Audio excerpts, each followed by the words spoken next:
നന്മയിലൂടെ ജീവിക്കാൻ പഠിപ്പിച്ച, തനിക്ക് കിട്ടിയതെല്ലാ പാവങ്ങൾക്ക് കൊടുത്ത പാണക്കാട്ട് പൊന്നമ്പിളി, പാണക്കാട് പൂനിലാവ്, കടലുണ്ടി പുഴയുടെ തീരത്തുകൂടി തടം തല്ലി ആട്ടൊടുകൊന്ന പാണക്കാട് കൊടപ്പനക്കൽ തറവാട്ടിന്റെ മരക്കസേരയിൽ ചാരിയിരുന്ന് രാപകലോളം തന്നെ മുമ്പിലേക്ക് വന്ന ആയിരങ്ങൾക്ക് സാന്ത്വനത്തിന്റെ സമാധാനത്തിന്റെ സന്ദേശം പറഞ്ഞു കൊടുത്ത, തന്റെ കയ്യിൽ കിട്ടിയതെല്ലാം മറ്റുള്ളവർക്ക് ദാനം ചെയ്ത പാണക്കാട് സയ്യിദ് മുഹമ്മദ് അലി ശിഹാബ് തങ്ങളുടെ സിൽസിലയിൽ വന്ന സമുദായമാണിത്. ഈ സമുദായം എങ്ങനെയാണ് തകർന്നു പോവുക? കൈഫ യുഹ്ലികു ഹാദിഹിൽ ഉമ്മ, ഈ ഉമ്മത്ത് എങ്ങനെയാണ് തകരുക? നമ്മളൊക്കെ കല്യാണ വീട്ടിൽ പോയാൽ സുഖിക്കാറുണ്ട്. പാണക്കാട്ടെ കുടുംബം കല്യാണ വീട്ടിലും അവര് കഥകളാണ് കേട്ടത്.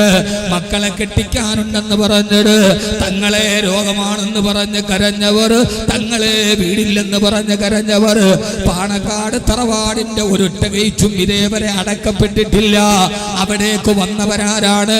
കിഡ്നി തകരാറിലായി പോയവർ, ക്യാൻസർ വന്നു പോയവർ, ഭർത്താവ് ജയിലിലടക്കപ്പെട്ട് വധശിക്ഷയുടെ തൂക്കുകയറ് കാത്തു നിൽക്കുമ്പോ തമിഴ്നാട്ടിലെ പെണ്ണിന്റെ ഹൃദയത്തിലേക്ക് ഓടി വന്ന പേരേതെന്നറിയോ? പുരക്ഷി തലൈവിയുടേതല്ല, കരഞ്ചറുടേതല്ല, അണ്ണാദുരയുടേതല്ല. ആ തമിഴ്നാട്ടിലെ പെണ്ണിന്റെ ഹൃദയത്തിലേക്ക് ഓടി വന്ന ചിത്രമേടെന്നറിയോ?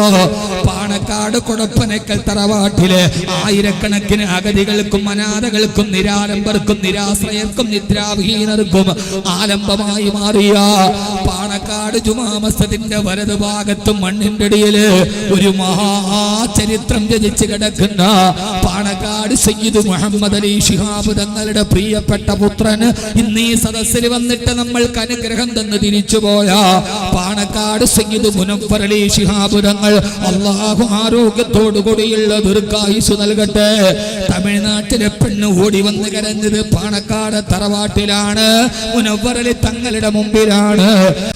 തന്റെ കയ്യിലിരിക്കുന്ന ഫോണെടുത്ത് സമുദായ സേവനത്തിന് വേണ്ടി സമർപ്പിച്ചു വെച്ച നൂറുകണക്കിന് ആളുകളോട് പറഞ്ഞു, അവസാന കൊലക്കയറിൽ നിന്ന് രക്ഷപ്പെട്ട ഭർത്താവിന്റെ കൈയും പിടിച്ച് തമിഴ്നാട്ടിലെ പെണ്ണ് പാണക്കാട് വന്ന് കണ്ണുനീർ വാർത്തിട്ട് പറഞ്ഞു, ഇതാണ് ഞാൻ ജീവിതത്തിൽ കണ്ട ഏറ്റവും വലിയ ദേവാലയമെന്ന്.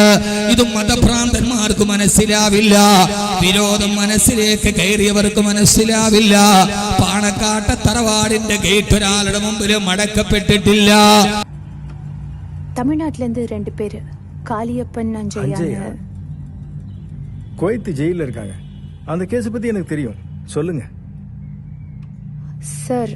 காளியப்பனுடைய அம்மா கனகம்ங்கிறவங்க சொல்றாங்க, நாங்க தியா பணம் கொடுத்துட்டோம். 5 லட்சம் தான் நாங்க கொடுத்தோம். 25 லட்சம் உங்க ட்ரஸ்ட்ல இருந்து முனவர் அலி ஐயாங்கிறவர் கொடுத்தாருங்கிறாங்க. உண்மைதானா? ஆமா, முனைவர் அலி ஷிகாப் தங்கள், அப்புறம் அவரோட அப்பா இந்தியன் யூனியன் முஸ்லீம் லீக்ல மிகப்பெரிய தலைவர்மா. இந்து முஸ்லீம்னு பார்க்க மாட்டார், எல்லாத்துக்குமே உதவி பண்ணுவார்.